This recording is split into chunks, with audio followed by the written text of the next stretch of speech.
CT, how are you? I'm not hearing you on my end.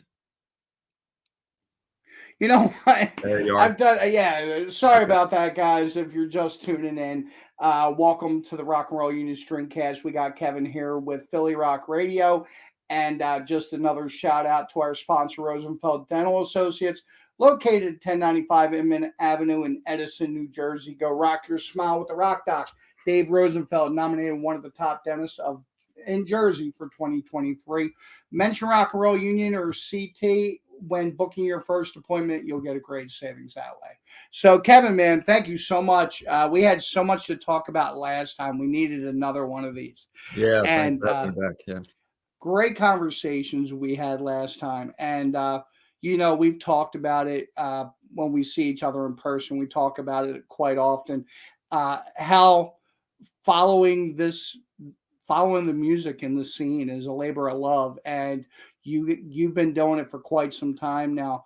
Um, any favorite? Just we'll kick it off this way. Any favorite moments in Philly Rock Radio where you said, this is like a crowning achievement, or maybe this is just a memory I'm never going to lose? Yeah, no, that's a good question. No, it's always been great to get out to see the local artists performing original music. It's what we focus most of our attention on during our show on Thursday nights, and try to do as much as we can at the station. So uh it's just been fantastic getting to know the people that are making this music and just get to know them on another level as an artist, a performer, and a friend. So just nice overall.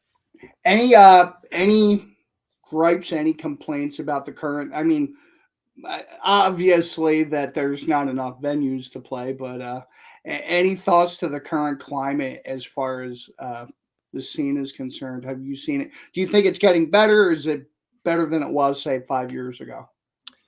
It's funny because we sit on this side of it and we see so much activity happening, and we know a lot of bands that are out there trying to get shows, get things together, and I am seeing more activity, but maybe that's just because we're looking at it more. I don't know. Yeah. Places like the Union Firehouse are very encouraging. I see a lot more ads for, say, Artie's in Frenchtown, or uh, now that the shore is coming back, you're going to see a lot of activity with bands either outside or inside performing down the shore. So yeah, I don't know that it's any better or worse. There, a few years back, we would have heard a lot more about, say, Dobbs. Yeah. Um, we that's been very quiet lately. I think it seems like Tuesday was the first time it came on my radar. Like, oh, good, okay, something's happening there. Um, so yeah, I mean, that's if you're referring to the thing we talked about a little bit the last time, is the scene as it used to be. I don't see that it ever will be that. Right. Don't, but I don't think that there is not a scene. It just may not be in the genre of music that we're most focused on, or centralized into a one or two clubs that are very infamous, like the Galaxy in our day and the Empire and that kind of thing. You don't. That's the things of nostalgia at this point. It's not in the present. So to build it back to that, I don't know how that happens. And speaking of that, I mean, I got to throw a shout out to two gentlemen that I was able to hang with a little bit last Saturday, and that being Steve Fusia and Adam White. Both authors, their books are almost identical. Like they came out the same amount of time. I want to say that Jersey Metal and Rock Shots. Jersey Metal, I feel in the first edition at least, paid more attention to the north side of Jersey, maybe Okay, up yeah. into the New York area, where Rock Shots kind of dealt with a lot more of where we're at as far as South Jersey is concerned and things along those lines. But both great books. I got to say, man, they were really, really cool guys to talk to. Um, Well, I did you missed get out on, yeah, Rich Fuchsia and Rock Shots. I'm glad you're bringing that up because it's been a book, a labor of love from him for many, many years, and it's great to see that the book is finally out there. I had the pleasure of working on the video version of that with some old videos that he found, and we were editing that and putting that together. And that DVD came out oh gosh, maybe better part of 3 years ago now. But that was very enlightening for me, who was a little too young to see some of the Crank and Yeah. Funhouse, at those early stages, Tangier before they went out west, and just some really, really great footage. And it's so cool that he had the thought, or the interest, his interest being photography, to bring that to the scene. Yeah, I don't absolutely. play music, but we like to listen to it. So Yep. we started a station to kind of not forget the stuff that we grew up on, but also saying, I'm 53 now. I still like to find new music to check out, and I'm not looking to replace my Aerosmith, but Yeah, if you give me a band that's as good, I'm definitely down to checking it out. So absolutely. I mean, he was there for a while. I was able to actually just sit with him and pick his brain. And Rich is such a cool dude, yeah, and his knowledge of the scene from back then is massive. He remembers so much, and I don't think he realizes how much he actually remembers. Like, and then just so many cool guys to talk to. Jimmy Maddox was there. Jimmy Maddox came yeah. over, was talking to Rich for a while, and just a lot of good stuff. And but talking a little bit on, bear with me for 1 second. And another quick note about Rich is, like, with the book, which I think is it's certainly very sentimental for many people in the area, but there's also a benefit to anybody that's ever loved the music that we've grown up on, that he's got pictures in there from venues that don't are not around anymore, and bands that were playing at club level back then, like Hanoi Rocks. I mean, he's Yeah. that one threw me when I saw it. I'm like, that's like Michael Monroe at I think it was the Chestnut Cabaret or something like that. It's like I never knew they played there. That was Yeah, some really cool it's stuff. and I got to say the Jersey Metal book was pretty cool as well. Those guys worked on that very, very long and very arduous journey on that one as well. Not sure if you're too familiar with that one, but it was a No. lot of the Metal Militia is in that book, and a lot of the, like I said, more um, the Meadowlands and things along those lines, kind of up in that area. But it's kind of cool to put the books side by side and see the entire state, as it were. Um, as far as there's so many venues that have gone under, like you were saying, from maybe it be the Brighton a little up north or the Galaxy down here, that a lot of these bands came from. But I wanted to bring up a topic, and I talked a little bit with you beforehand, and our viewers can kind of tune in and comment right along with us. But I put a topic on the Rock and Roll Union Facebook page, and it kind of caught a lot of people's attention, and that is iPad on stage or not on stage. There's a lot of view that people care about that. Some people don't care. Does it bother you to see an iPad if, say, a cover band's on stage? Yeah, I mean, if it's obvious, it certainly would. I mean, I'm talking from the standpoint of presentation skills. What are you trying to sell me standing up there? And I mean, if you're relying on it throughout, if you haven't found a way to kind of work out your Penn and Teller magic where it's sleight of hand, you know, then you should be working on your presentation skills. There can always be an excuse of some sort for why it's there, and I don't have a problem that it's there. Just don't make it obvious. Yeah, Just figure out a way around that, because it's something like in my world, during the day job of business world. You've been in a situation, I'm sure, many times where you're in a PowerPoint presentation and somebody's reading you the slides. I'm yeah, looking absolutely. Yeah, at the slides right now. You do not need to read the slides. You need to, present the material, and they're just the bullet points. But yeah, what are you selling there? So I kind of look at it that way. And yeah, you're up there. If you're just kind of a group sitting around in chairs and sitting there with your music stands and things like that, then cool. I'm there to appreciate people that are trying to play at a very top level, let's say. Yeah. They're sitting there trying to showcase their skill, not up there. You've decided to go up and play live. You've decided to present a rock and roll band, then get up there and present rock and roll, you know? So let me tie all this stuff that we've kind of talked about leading up to this.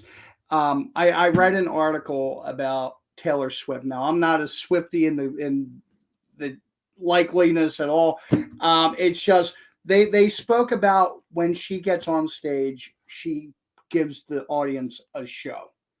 Yeah. Now, going back to the old 80s era, and I was able to watch that video that you talked about. Rich sent me a copy, and there seemed to be a lot more presentation given to the bands back then, or coming from the bands back then, as opposed to what it is now. Maybe what I'm trying to say is, do you think that the lack of presentation or the lack of showmanship is kind of keeping people from not diving headfirst into rock like we used to? I don't know about that necessarily. And I don't know about the comparisons from then to today. So if you set out with a goal, so if you were Cindy Raymond, who's absolutely amazing on that DVD, I mean, just the voice is killer. So that yes, they would have been working on their presentation skills because they had the goal in mind of getting signed and getting to that next level. So this is where you make your bones. This is where you work out the choreography. This is where you work Right. out, all of those things in hopes of getting to bigger audiences.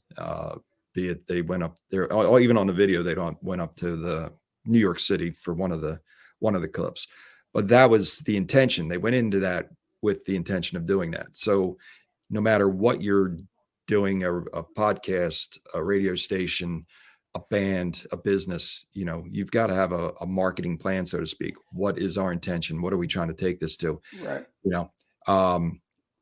More often than not, and I've been guilty of this many, many times. It's like, well, oh, this is my hobby. It's like, well, that's because I don't want to sit and dwell on the fact it doesn't make money.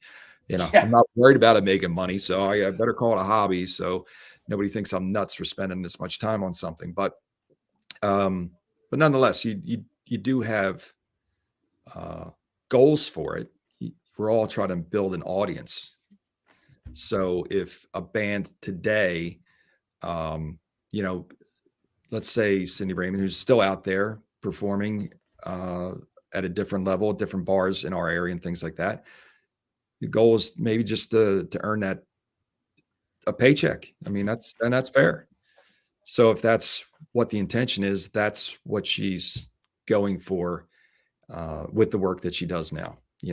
There's no working towards a record contract and playing arenas anymore. So whatever business or whatever venture you're in, you should be thinking about that with your bandmates and exploring all those things that are available to you to either sell your product, promote your product, because I know friends that are writing and producing their own graphic novels, films, music, of course, self-published authors, and we're all trying to build an audience. Yeah. And we all tend to want to think we can build that audience only through Facebook. Yeah. And it if anybody's having success with it, please let me know how. 'Cause it's just not the one-stop shop by any means. So Pat Shoemaker, I know it comes up Facebook user. This is actually from Pat Shoemaker, going back to the iPad thing as a set list, but not as a crutch. And I fully agree with that. We talked a little bit before we came on air as far as a lead singer is concerned. You have a little bit more confidence in yourself if you know the lyrics behind the songs that you're singing, whereas it doesn't feel like karaoke as you're watching the tablet or the iPad and trying to get that over on the audience. Somebody else put, how about relying on the music? This is coming from Stelling, Phil Stelling. how about relying on the music, which is a big thing. Um, Yeah, I mean, and I'd have to then believe that anybody that was using it as a crutch, let's say, because they didn't know the words or they forgot to speak, you know, I'm sure they would admit it as freely as we'd be picking on them right now. Yeah, yeah, I got to buckle down and do it. If you want to use technology as some sort of artistic thing, then it's I don't know who's going to see it from the stage, your iPad. Yeah, I did. I just this random thought came back to mind seeing REM back in probably '89 or whatever on the Green tour, and Michael Stipe came out on stage and didn't say anything, but the big monitor behind him was flashing up words. Hello. oh man, He was letting the words behind him do his stage talking for him at the time. So, hey, that's an artistic choice. That's not him forgetting how to say hello. Um, so if people are using it to cheat or just not be as disciplined with their presentation skills, then I think it's no go. But if they need it for sound, let's say I know a drummer who's got everything digitized with his sound mix and all that. That's a whole different thing. now bringing up presentation, there was a lot of talk where it's been talked about and talked about as far as the Motley Crue and monitors and over voicing and things along those lines. Any thoughts into that as far as feels like a lip sync thing, man? I remember Yeah, back when I was a kid, Milli Vanilli was like the big thing. Now it seems like everybody's doing it. yeah, it's a total cheat. As far as I'm concerned, I just recently saw the Eagles. It was on my wife's bucket list to see we never have seen them live, and certainly it's a shame that we don't get to see it with Glenn Fry. May he rest in peace. But nonetheless, they had, and again, they're a band that can afford it. Not, but so can Taylor. Multiple semi trucks bringing in their own Yeah, sound equipment. They had the Rutgers choir singing behind them. They had a local symphony orchestra playing behind them. So they brought in the pieces that they needed to flesh out, a recreation of Hotel California. Motley Crue does not need to add all those enhancements for I'm a huge Motley Crue fan, but I have no interest in seeing anybody lip sync. Background singers who aren't really singing. What was it not too long ago? Michael Jackson. There was audio from him who was lip syncing. And yeah, there's no doubt he can really sing, but you can't dance that much and maintain your breath. right. So why don't you stand still? Just Yeah, how about that? I asked this. In fact, you brought up Taylor. My daughter is a Swiftie. Went to 2 of the shows this past weekend. She was lucky enough. And as a father of a daughter, I have no problems with Taylor Swift being a role model for young girls in terms of strength and business, and kept her pants on most, as yeah, opposed to a lot of others. So, but I my daughter's generation, she's in her early 20s, would say, oh, I mean, if she has some help with her singing because, she might need a little break or she's out there dancing and all that. They're okay with it. I'm not okay with it. yeah. You know, I I feel won't, the same way. yeah, I wouldn't go see Kiss, even though it's a huge show and I love the band, but to, to think I'm listening to a lip sync is just no good. I mean, for me, the whole Motley Crue coming out of retirement, I spent the money to take my 4 sons at the time and my wife to the farewell tour. When they came out 4 years later, I was pissed. I was like, I spent all that money for no reason. Yeah. So it was Yeah. like, Yeah. Unfortunately can't believe that anymore. That farewell stuff, but I don't know. It also becomes that thing where, okay, well, if they're cheating there, where else are they going to cheat next? Guitar solos or yeah, like that instrumentation. I just slippery slope, and I think we have fallen way too far past it on those big arena type shows. man. And it's so talking about those big arena shows. Aerosmith tickets just went on sale last week. There was a big hoopla about that one, and the prices to you, Kevin. What is too much to spend on a con? Now you just went to the Eagles, and I'm sure that was a pretty penny because the Eagles are infamous for that. Yeah, I know. In fact, he made a joke about that on stage because when he was talking about their $50 million sound system and the multiple trucks that bring it in and all that, he says that's kind of why it raises the ticket prices, you know. But honestly, in today's market, they were, and I'll be honest with you, I wasn't too hot in ever even thinking about going to the show because of that preconceived notion of their ticket prices. But we probably paid. My wife made the purchase. It was under $400 for the pair of tickets. It's if you're going to call it a bucket list thing, it's kind of hard to argue with it. So, Yeah.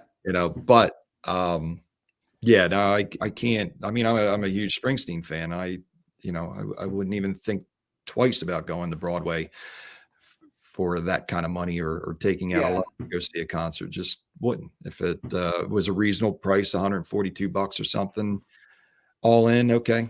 But when it starts getting beyond that, I'm like, there's going to be a pretty cool DVD coming out on this. Yeah.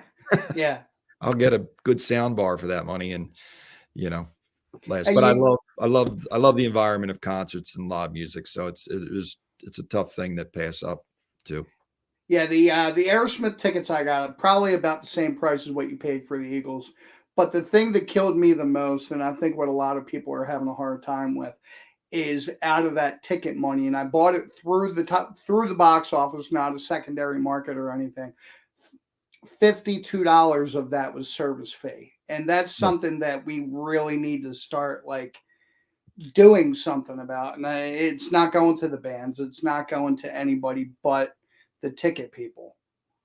Well, So my understanding is that a lot of this is being looked into on a government level. I mean, I'm fingers crossed.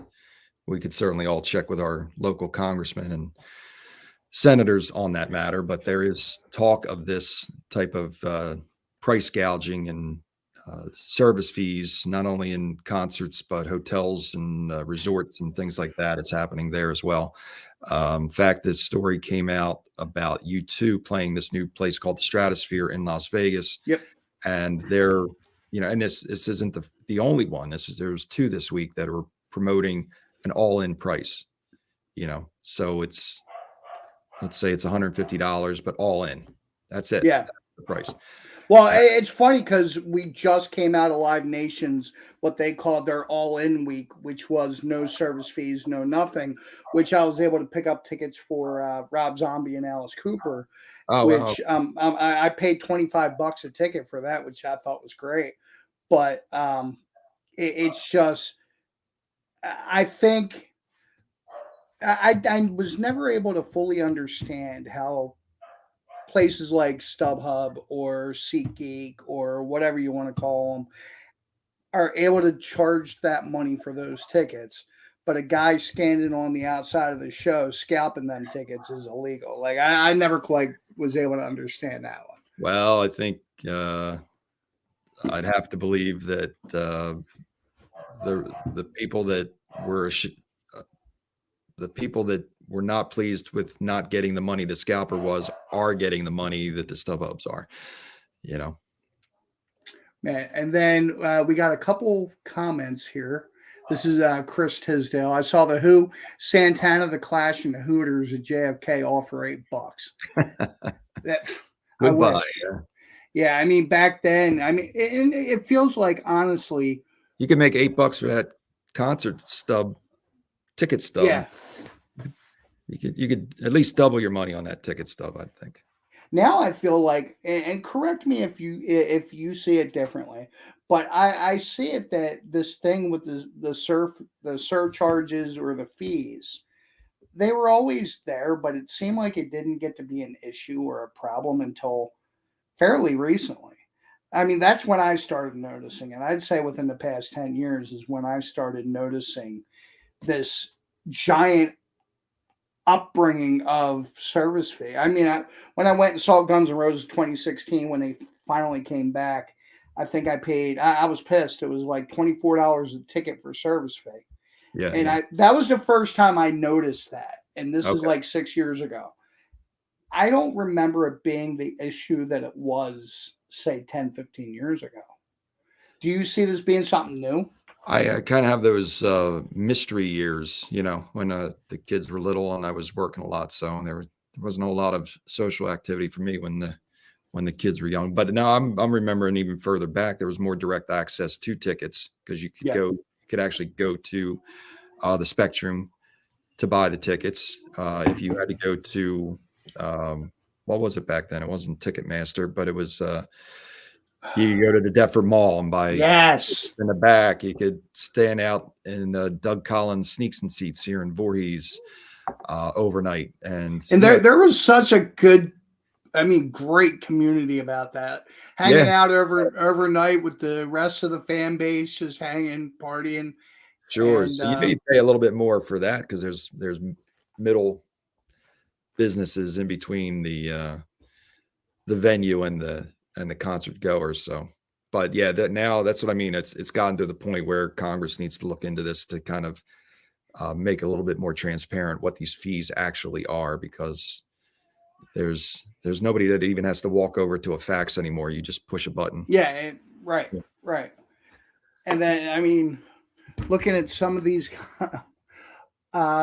This was from Pat again, Pat Shoemaker. All the tickets are electronically transferred, exactly what you just said. So there is a cost when you have a service that allows immediate satisfaction.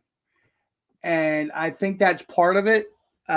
Like Pat just said, followed that up with network servers, etc. I believe there is a price to that, but whether or not that price is $25 a ticket is kind of hard for me to swallow. Yeah, I Hard for think a it's lot of people to. yeah, I think there's a threshold, and there definitely, totally understandable that there's people that need to be paid, and organizational workers, and computer equipment and overhead and all that. Totally understandable, but I think it's just at a dollar amount that's just going crazy. Now, what's going on beyond that, which I can't speak to too much, but this whole, fluctuating ticket prices based on the popularity of an artist, that there are artists, well, the artists do have say in that. And that's absolutely true. So even as say a Springsteen fan, I can get pretty upset with him too, because he Yep. does have the ability to control this. And So that's always the one question that I'm constantly asking is who's controlling these? Is it the artist? Is it the production company? Is it the promoters or whoever controlling these fees? Who is suggesting that these tickets come out and be sold? Now there was something ridiculous that I read that you can sit on a bar stool at the last Aerosmith show or the last Aerosmith tour for like $500, and I was like, "This is ridiculous, man!" Like, on stage, it's not even on stage. That I was was going the to say that's problem. Now cheap. I pay $500 to sit on stage, but Yeah, like it's ridiculous. But the problem is, as long as people are out there willing to pay it yeah, they're going to keep doing it. sure. Yeah, But that's always going to be the case, and the corporate money that fills up those front rows anyway. So yeah, absolutely. I'll never forget. I'm a big Parrot Head, big Buffett fan. I had a friend of mine who worked for a liquor store, and her boss gave her free tickets to go. And she brought me in, like she brought her daughter. I was out on the lawn. That's always where I'm at. And like I swap places with her daughter, and she brings me in, and she was like, maybe 5 rows from the stage. And she was like, yeah, that's the owner. That's the other guy that belongs to this company. That's the guy from this company. And I'm like, exactly what you're saying. It's ridiculous how corporate that first couple rows are. sure, yeah, and then there's also a part of me that not again, it's my decision to pay it or not, but it is America, so hey, if you can make it, Yeah. go ahead. I was just watching. I watch bourbon review videos and things like that on YouTube. I'll try out different what I'd like to keep it in my budget And the more these YouTubers talk about certain bourbons, you notice Yeah. prices go up. So Yeah. stop talking about it. But yeah, supply and demand. But you also wonder, I mean, I was reading something somewhere, and it was the feeling of, and there's an actual term for it, the feeling like you're going to miss something, which I think is FOMO. what goes on with all these shows, is Yeah, we have that feeling like we're going to miss it that makes us want to pay that money to be able to be there. sure. And like I said, the Aerosmith tickets that I bought, and this will be the ninth time I've seen them, so I've seen them plenty of times. It's like, but this is the last show. Like, how do you justify that to yourself? And Chris Tisdale, I saw Paul McCartney in '91 a corporate box at the Spectrum. It was awesome. Free food and drink, best seats in the house. And Man, that's the he's way it doing all is, right. man. All those corporate boxes. Yeah, well, again, it's a lot of overhead, those arenas and things like that, and it's a good deal. I wouldn't turn down that ticket either. No, absolutely not. So let me ask, Kevin, what's up next for Philly Rock Radio? What's the upcoming calendar look like for you? Well, it's funny. We're in a slight transition with our platform, which is cool. We've just now tripled our storage space on the radio platform that we're using, and our team is working on getting basically what we've done over the past couple of years is infuse a lot of new music that I've always felt could coexist with the stuff that we grew up on. And I don't even like isolating local tracks so much because if they're being played on the station, they're not only being played because they're local music, it's being played because it's good music that we want to Absolutely. hear on the station. So we're in the middle of that. It's going to take a little bit trial and error, working through some rotations and things like that. But if you will hear, um, you know, I promise you will hear a mix of music that you do not hear anywhere else. You will hear, of course, the stuff we grew up on, whether it's Dokken, Guns N' Roses, Motley Crue, but you also hear a lot of new stuff from either bands that are brand new. Trying to think of a few off the top of my head, sound like a Tyler Bryant and Shakedown. Um, Then you'll also hear music like new Ian Hunter, in his 80s, on top of his game, came out with a Awesome. great new album. And you'll hear Mott the Hoople. I mean, we go back there as well. So I do believe that there's more people like the two of us that want to hear new stuff in addition to, but we don't, but we still want to hear what we grew up on, but Yeah, you absolutely. know, but we want to be exposed to some good stuff, be it in our own So, backyard or around the world. as far as newer bands, who are you into? Wow. DeWolf is my latest new love. They are just outstanding, powerhouse trio. I want to say Norway, but I think it's Finland. One of those two countries there, but definitely check those out. The new album is absolutely killer, top to bottom. Man, there's so many great new bands out there. I honestly feel like there's been an influx of great new talent lately, as opposed to, it felt like there was a dead period there, and Mhm. then it just felt like all of a sudden one band after another just started coming out. And I agree with you, a lot of that really good rock and roll seems to be coming from Norway, Sweden, those areas. I don't know why, I don't know what's in the water that they're drinking, but Yeah, there's a lot of talent coming out of there, as far as like Crash Diet or Heat or bands like yeah, that. Heat, Ghost coming from Sweden. right? Ghost is one of my newer favorites. We got a couple, play And some Happy Roads, Cadillac Cadillac 3, 3, yeah. Buffalo Nickels. Somebody else says Blackberry Smoke. Smoke, Whiskey Blackberry Smoke's Myers, awesome. yeah.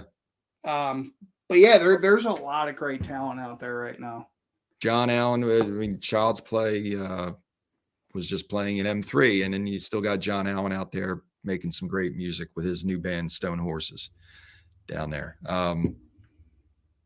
It's just a lot of fun to every week. It seems like we're getting a new drug to listen to, Yeah.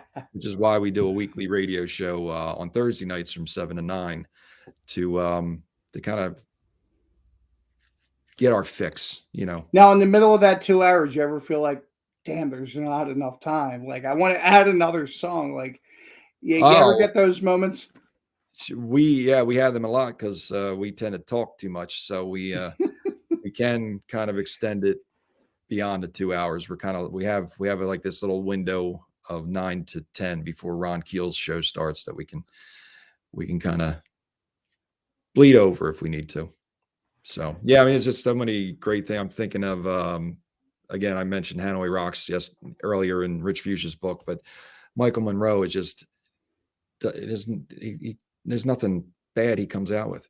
No. Everything is just absolutely fantastic, and I'd hate to think that wasn't happening.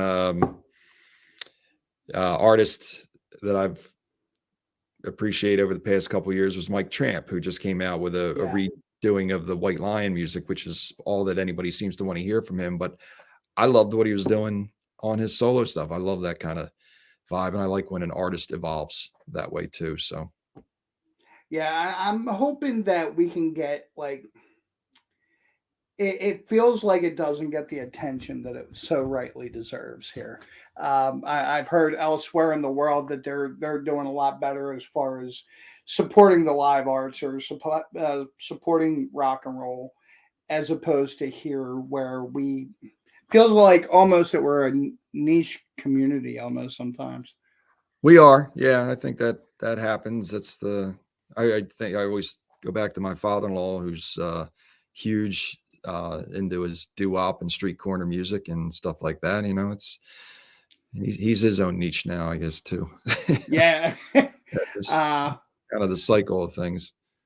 Somebody, Pat Shoemaker agreeing with you. Michael is the uncrowned king of glam. Absolutely. 100%. So, Kevin, thank you so much for hanging with us tonight, man. Oh, man, this was fun. Thank you. Now, how can people pick up Philly Rock? Like, I know the places to go to. Yeah, Where can you tell people to find you? best place is phillyrockradio.com. There's a huge player right in the middle of the page there, right up front. You can also find us on the TuneIn app if you like that. But we will also be coming out with an easier link to come out from the CMS network. CMS network is something that we've just recently joined, and that is headed up by Chris Aiken, AKIN, and people who appreciate internet radio or hard rock music for that matter might know the name Classic Metal Show. That's been around since Absolutely. 1996. Well, yeah, Chris reached out to us and was really kind, saying, yeah, look, you guys have been at this for a while running this station, and we like what we're hearing on it. Would you come on the network? And we're like, absolutely. So I would definitely recommend, because you'll have other options there as well. It's almost like its own radio dial is what they're building. And that's who our new radio platform is as well, by the way. So CMS Network, you can go to the App Store, download that. And there are a few stations on there. Ron Keel has his own station, Nice. KRFK, and ours, and the Classic Metal Show kind of runs in perpetuity there as well. Awesome. So people can just go on to the app and pick Philly Rock Radio. Yep. That's great.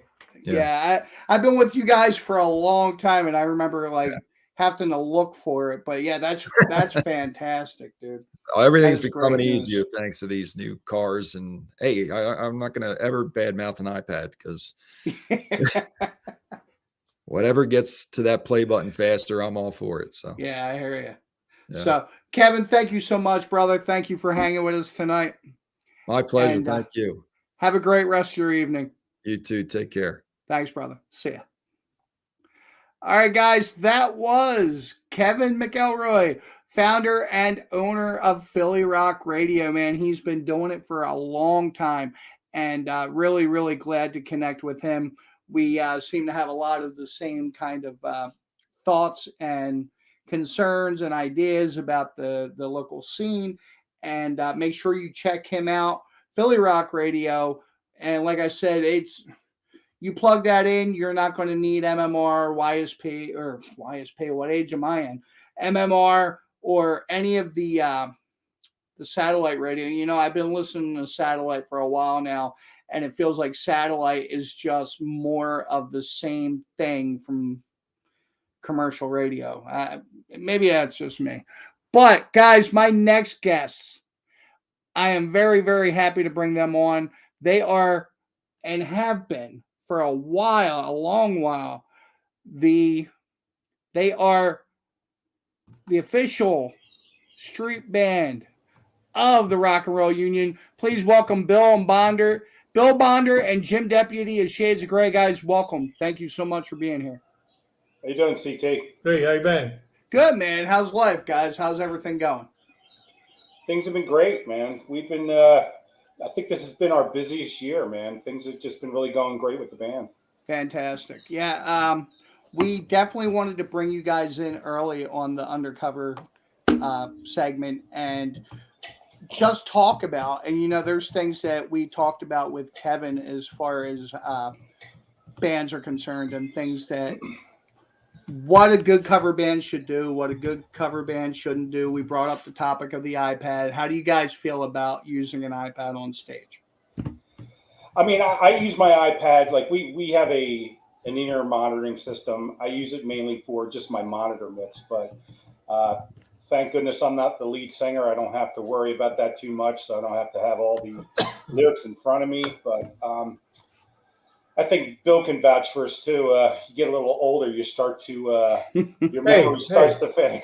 I use an Android. I use an Android for set list. So I mean, for the set list, it's fine. I mean, I've seen some bands where they've looked at the floor the entire time because their iPad's on the floor and they're just following the lyrics, and it gets distracting as a viewer. What do you guys think as far as that's concerned? I mean, I have to agree. I think that when you're trying to entertain people and you're sometimes you catch yourself really concentrating on the iPad, it takes away from the visual show that you're trying to give. But again, you know, like it's just I found as you get older, sometimes you start to forget lyrics. Even though, I mean, we practice every week, you know, and we go over our set every song, every practice. And then sometimes you get out into a crowd of people and you get overwhelmed with the crowd and you get into it. And sometimes you're like, I forget. You forget. And how many times have you gone to a show? I mean, I've seen Ozzy use a teleprompter every show. Now, one thing that Kevin said, and I got to say it had a little bit of merit. There's places where you can put the iPad or put the lyrics where it doesn't look completely obvious to the viewers. Now, if you're looking at like the lyrics the entire time you're singing a song, then I don't feel like you're doing your job. You know, I agree. I think sometimes you just need to have it there as a reference, and just hope that you take your vitamins that night and the memory banks are working. Jess is here, but she's dark. I don't know why. Can you hear me? Is your camera on? She's dark, yes. It says it's on. Weird. Yeah, that's better. Can you hear me? We can hear you fine. It's just seeing you. We're not able to see it. I don't know. It says it's like if I do that, the cam looks like it turns off. Jess, are you using the rotary phone or the cell phone? The rotary. Funny. All right, let me leave and come back. See if it'll work. Hold on. But yeah, as far as cover bands, and Jim, this is something that you and I have talked about for years and years now, is the right material to play for cover bands as opposed to the same old that some cover bands seem to get into that routine. What makes you guys different, and what can be said as far as finding those songs? And you guys do a great job at this, as far as finding those songs that people go, oh yeah, I remember this is a great song. I haven't heard this in a long time. Yeah, you know, that's been And don't get me wrong, the cover bands out there who do the songs, the party songs, the ones you hear all the time, that's a must need, and people enjoy that. They go out, they want to hear those songs. For us, we all have, and that's the beauty of our band too. Everybody has a liking, songs that they think that are good, that they've loved. A lot of us guys in the band are B-side guys. You know what I'm saying? Like, we appreciate the B-side of a lot of albums. And There she there is. we go. Hello. Hey, Jess. So our eclectic taste allows us to kind of like, and we throw suggestions out all the time. We like towards the end of the year when we start to get slow, we go into this little phase to where we start throwing songs out, and either gets a thumbs up or a thumbs down, and then when we get back together, we kind of throw it out there, we put it together, and it's also too how we present the song. Just we may like a song, but when the band plays it, it might not sound right, or it might not jive with the band how we do. Other times it just clicks, and Chris, our old singer, he was great at kind of coming in and diving in and grabbing these songs that were just like that you hadn't heard in years, and you're like, wow, that would be a great song. I would kill to see that in a bar. And that's kind of the route we go. We're really trying to do songs that you've heard and you love, but you forgot you loved it. So when we play it, it brings back a memory, or brings back a party that you were at, or something fun, and people all the time come up and can't believe we played this song, or we can't believe we played that song. And we always try to, even though we bring new songs into the end of the year, but during the year too, we always try new stuff while we're practicing. And if we throw it together and it sounds great, boom, it's in the set. A big old talking about your former singer Tizzy. He said you ought to do Wichita Lineman. Not quite sure what that song is, but he wanted to let you know that he's still here. Well, that's why Chris is out of the band. I always wanted to do that song. Was that Chris? That is a good song. That was Chris. Oh, goodness. Yeah, we miss him. He could sing that song. That's a song he could sing. You guys are constantly moving now. I see you guys are like getting more and more gigs together, more and more, I want to say higher level gigs. You guys are doing really well for yourselves as of late. From Tizzy again.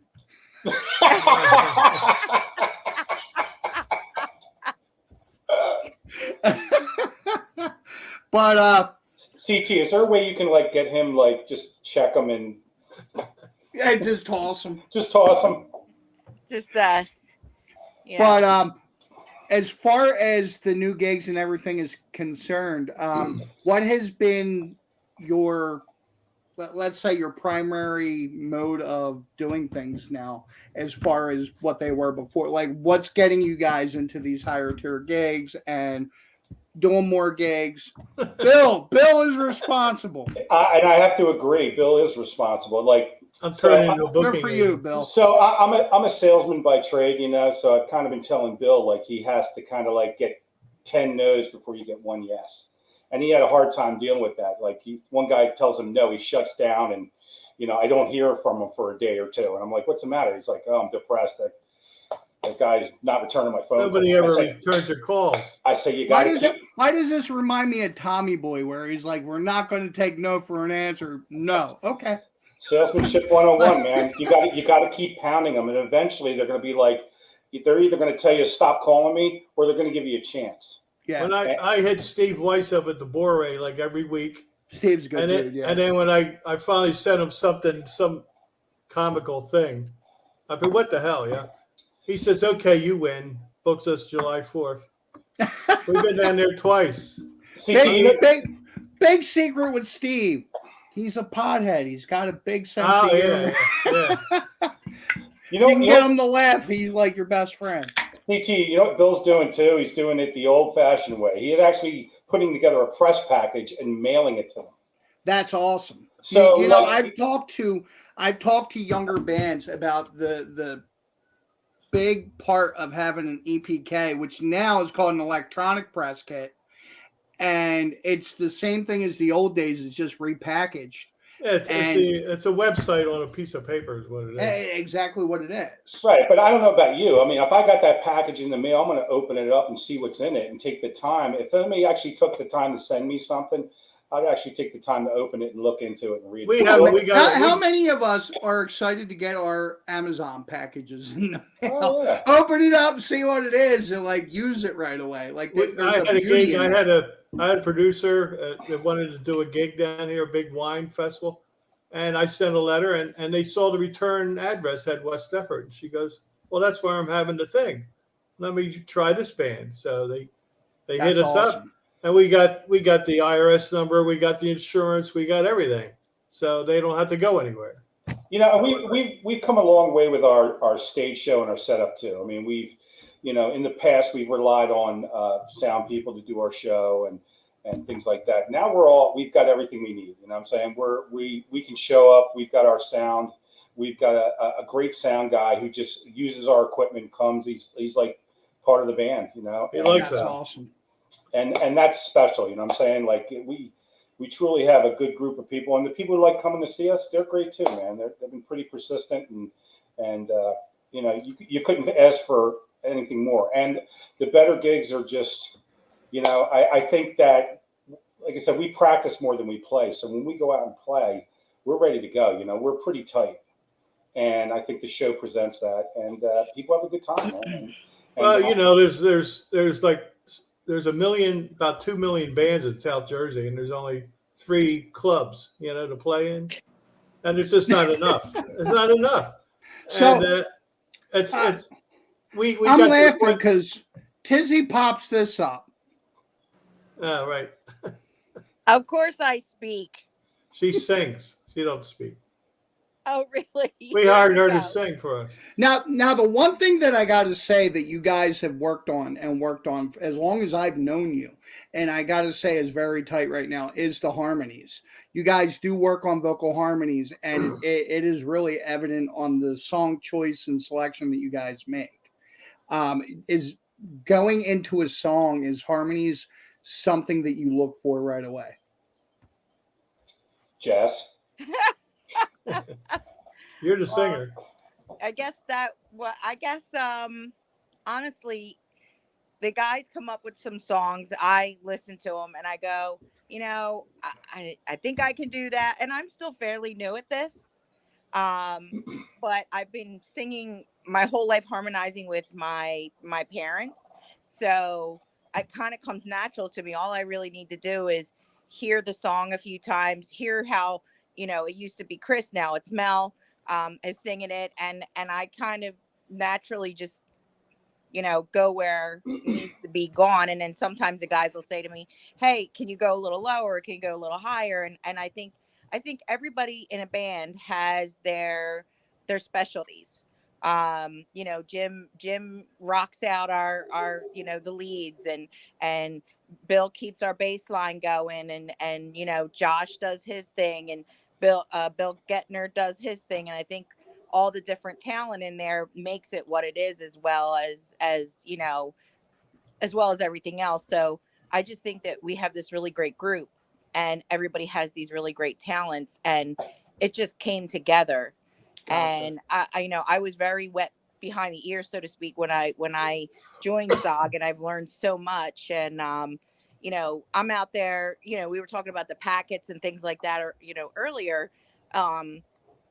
I've also been doing, and Roger have been doing a lot of going and seeing other bands and making friends, and just getting Sog's name out there in the music world, and making friends that way. And that, I think, has also helped a lot too. Absolutely. Well, no doubt. And the whole group is supportive. Like all the bands are supportive. The open mic opportunities with Donnie, yes. getting our chance to showcase, and him going out of his way to help us. And I mean, the community is just fantastic. Yeah. But getting back to what you were saying too about the songs that we pick in the harmonies, the reason so back in the day, all I concentrated on was trying to be the shredder guitar player, and that's all I cared about. And kind of as I got older, I looked back and I was like, that's great, but what really stands out when you see a band? You know, what stands out? What do you remember about a band? And it's always been great vocals, harmonies, things like that. So the songs that we pick, I always want to try to keep the band busy. Like, I don't want Jess sitting off in the back doing nothing. I don't want her just tapping a tambourine when there's no tambourine, you know. So I want to have songs. We've seen those bands, man. That's right. I actually hate it. You know, I love my tambourines. Don't get me wrong, but I need to put them where they need to go. And I actually like, you know, we were actually just talking about adding on a wireless mic for me so that I can go out into the audience and try to get the audience involved. And because a lot of the stuff we do sing, they're like, everybody's like, oh my God, I love that song. I haven't heard it in years and blah, blah, blah. And, you know, so we're working towards, you know, intermingling with just people at the gig too. Yeah. You know? Yeah, absolutely. Yeah. So I think that helps too. And we always say that we always joke around. We say that, you know, we'll get a song and it'll have keyboards in it. We don't have keyboards, and we say we'll sog it up. So we'll add our own little flair or something to the song that we think will not only stay true to the song, but also highlight what we do best. Yeah. You know Gotcha. what I'm saying? And it turns out pretty good. So what's the upcoming schedule looking like for you guys? I know you got a couple things coming up pretty soon. What are you guys looking at? Well, we're opening a brand new venue down in Pennsville. It's called the Shipyard. Nice. That's the guys that own the Telford and Carolina Blue.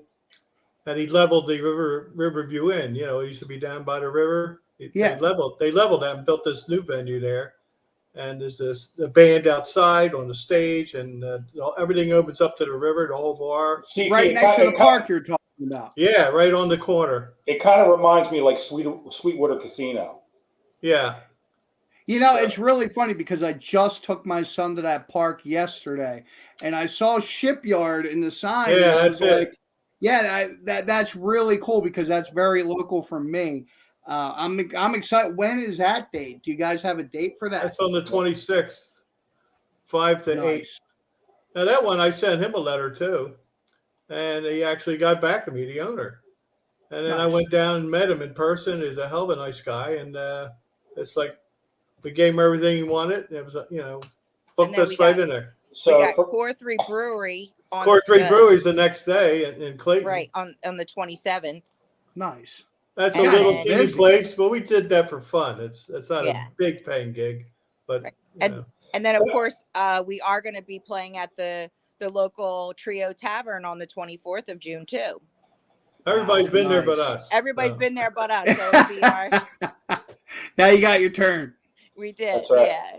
And the rest are the festivals, the big Yeah. festivals. Yeah. Now, how do people go about finding Shades of Gray? How do people go about like Or- websites, social media, that We kind have a of website, shadesofgray.com.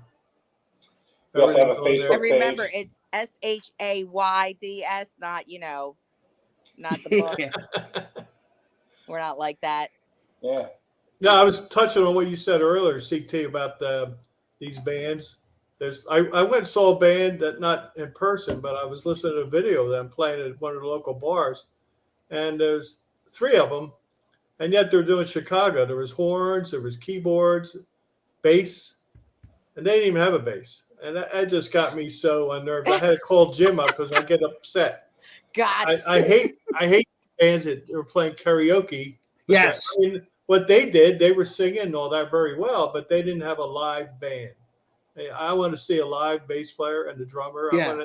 Bill, I called him. I'm from the 60s. We used to play Atlantic City. The so Mafia's down there. We play one of these little clubs on the corner, and there's a piano lounge in the front and the band in the back. And the piano guy is playing, and somebody's playing drums.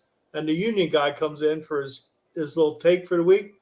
And there's a thing called a sideman, which was new back then, which just made a cymbal and a drum sound. And he's got that thing playing. And he said, that's got to go. You got to have a live drummer. You can't replace. You got to have a live drummer. Yeah. The guy had to get rid of it. Otherwise you won't see him again. I went to a place in Wildwood, I want to say 2 years ago. And we went in, and I took my family to this place because when I was a kid, they always had live music. and they're like right on the water. Dock's right out there, beautiful place. And we got there, and there were 2 people playing. There was a singer and a guitar player, and they were pre-programming everything, and it killed me as far as drums or bass, like exactly what you're saying, Bill. And I like it feels like karaoke. It does. Yeah, There's no other way to put it. I mean, we buy equipment, we practice, we have some kind of a talent. I really think they the have art nothing. the art of being in a band and things like that, it is very much alive, but at the same time it's dying at the same time. It's very much alive but dying other ways, you know what I mean? You know, and also too, I mean, I appreciate a mistake once in a while, hearing the rawness of a band. You know, I'm saying that, but you know, it's human. You know, I'm saying it's not pre-recorded, it's not perfect, it's raw. Things happen sometimes. You know, somebody will miss a cue or something like that, and how the band interacts to get back on track. You know what I'm saying? Without sometimes the talent. They're cool mistakes when you're on stage and somebody makes a mistake and you're like, "Ooh," and you're like, "That's actually a pretty cool mistake. We're going to continue to make that mistake because that turned out." I'm hoping their laptop takes a crap in the middle of the set, and the click track's going, and I'm happy then. I mean, there's plenty of times where we made mistakes, and then I'm like, yeah, I actually really like that. Let's do it that way now. Yeah. Bill records all our practices, so I listened back to like some flubs I do. I was like, that's a pretty cool flub. Yeah, I think I'm going to own that. Now, my last question for you guys before we're really running out of time, but my last question for you guys, and Jim, this goes to something that you were saying. You guys are working on an original or 2, am I right?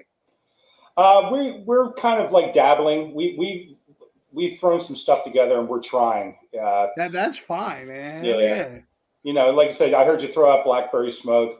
Those are kind of our influences and things like that, and we're trying to see what we can come up with. You know, it's kind of we kind of do it at the end of practice and stuff like that, and you know, we should hopefully have something soon. I don't know about this year, but we're pretty busy with our gigs. And CT, while I got you too, I did want to talk a little about the Jam on the Dam. Yeah, absolutely, man. Excited for that. So again, August 5th, Jam on the Dam. This has been our 5th year that I've handled it, and I mean, we got some great bands again this year. We've got us. We've got a band and what I'm trying to do now is I'm trying to get a new band every year to start the show off. Somebody who's not known, somebody who's trying to get into getting out there and playing. So a new band called Worldwide What is a bunch of young guys that are just starting out, looking for an opportunity to get up, get some pictures taken, get some audio out there. So they're starting it off. We've got Jailbreak coming. Tommy and those guys are looking forward to that. We got Stage 3 coming. And everybody's favorite.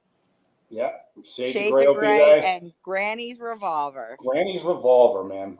And how many years have they now been involved? Who? Granny's Revolver. Yeah, I think 3 years. This will be their 3rd year. And I'll tell you what, Jess, you could tell them about it. But so it's Jess's brother who's the singer of the band.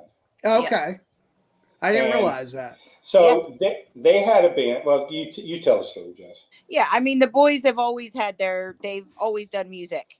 And they did the Jam on the Dam, and like we used them at the end because they blow it out of the water. Yeah. For the people who are already there having a great time. The boys are very young and spunky, and they jump into the lake at the end of the night. You know what I mean? Like they are they just vibrate. And they actually, for Jim and I and our band, they actually haven't really been playing much because they got families and things now. They're getting to that age where they actually just come out of the woodwork just for Jam on the Dam. That's awesome. And that's why I hate these kids, because they get together, practice, do this gig, and they are flawless. Yeah. They bring the house down. They're flawless. Yes. And I'm like, I just tell them, I shake their hand, I give them a hug, and say, I hate you. They're that good. Yeah. They're that good, and they really end the show. And I'm hoping this year we can do some fireworks and stuff like that at the end of the show. It's really funny because these boys, they are, I mean, Mark is my brother, and the boys I've babysat and taken care of and watched them grow in music and things like that. And kind of, we just love them very much, and I love it that they'll come out just for us That's to awesome. do that. Yeah, You they're a know? great group of kids, man. Yeah, like Mark looks forward to it. All the kids, I actually saw one at Wawa the other day, and he was like, "I can't believe we're gonna go da, da, da, da, da, da," because they don't get to play that often. And I understand why they got families, they're growing up, and they're Yeah. that good. If they got out there and promoted themselves, they'd be busy all the time. Yeah. Right, So- Miles, we're old and we have time for this, right, Jim? Yeah, exactly. Yeah. We all have iPads, so Put my big glasses on, yeah, that's right. Bifocals and iPads. That's all. That's our new band. Bifocals and iPads. It says 60-year-old punk band. Mm-hmm. You But- know. Guys, I just got to say how excited I am to get back with Jam on the Dam. It felt like Yeah. something was missing last year for me personally. Well, we're And, glad to have you back, CT. Really excited to get out there, MC it, and Jim, remind me. I feel bad because it's been a year. The girl that kind of does all the festivities, all the games, all the Oh, that'd be Abby, Lindsay. Lindsay. There Lindsay it is. Bowser. Yep. Yeah, Lindsay does a fantastic job. I enjoy working with her. Oh my Lord, Tizzy. How many guitar players does it take to change a light bulb? 5. 1 to change and 4 to say they could have done it better.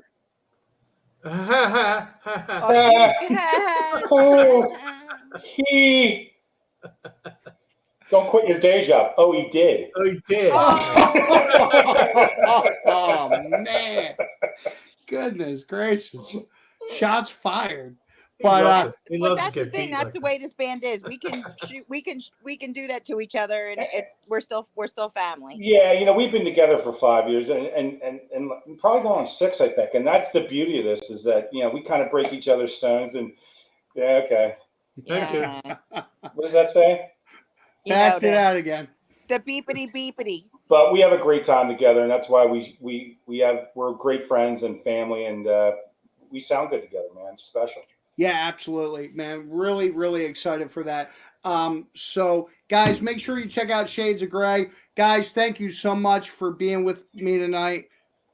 Been a See ya. blast. And I full disclosure for people watching, it was Jim's idea for Undercover, and it's a great, Jim, let me tell you something. Ever since I announced that, it's been that coming out of the woodworks. It's like, I'm probably scheduled till at least through the summer with bands who want to come on and talk about what they're Well, doing. it's like you said too. It's good that cover bands are out there, but cover bands also have original music too. So it's a great way to get yourself known. And then when you put out something original, people want to hear it because they do appreciate what you do on the cover side. So thank you for doing that, CT, and I hope you have a lot more success with it. Guys, thank you so much. Love you guys as Be always. out there. Have a great rest of your evening. All right, brother. See ya. All right, guys, that was Shades of Gray, man. Really, really excited to be back with Jam on the Dam August 5th. It's going to be such a blast. Make sure you guys check them out wherever they're playing near you. They're going to be completely busy through the summer. So make sure you get out there and check out Shades of Gray. Also, just one last bit of news for, dude, it's coming up really, really quick. 2 weeks from this Saturday, June 3rd, we will be rocking the Moose for Rocking the Moose 2, but this is our first time rocking the Moose. So it's the beginning of a very, very big labor of love and affection for everybody involved. We're going to be there June 3rd. Hammer Sheep. We have Hammer Sheep, Psychedelic Elders, Age of Ore, and Machines of Penalty. Rocking it out for you guys. $10. There'll be food and drink for sale. All ages show, 21 to drink. We'll be checking IDs at the door. And guys, just make sure you come out. I've been working on this all ages thing for a long time and really hoping that you guys will come with us and help carry this torch to the next generation, get those under 21 coming out and rocking with us. So, guys, thank you so much for being with us this evening. Thank you to Shades of Gray. Thank you to Kevin McElroy and Philly Rock Radio. And until next time, guys, don't just leave it better. Have a great rest of your week.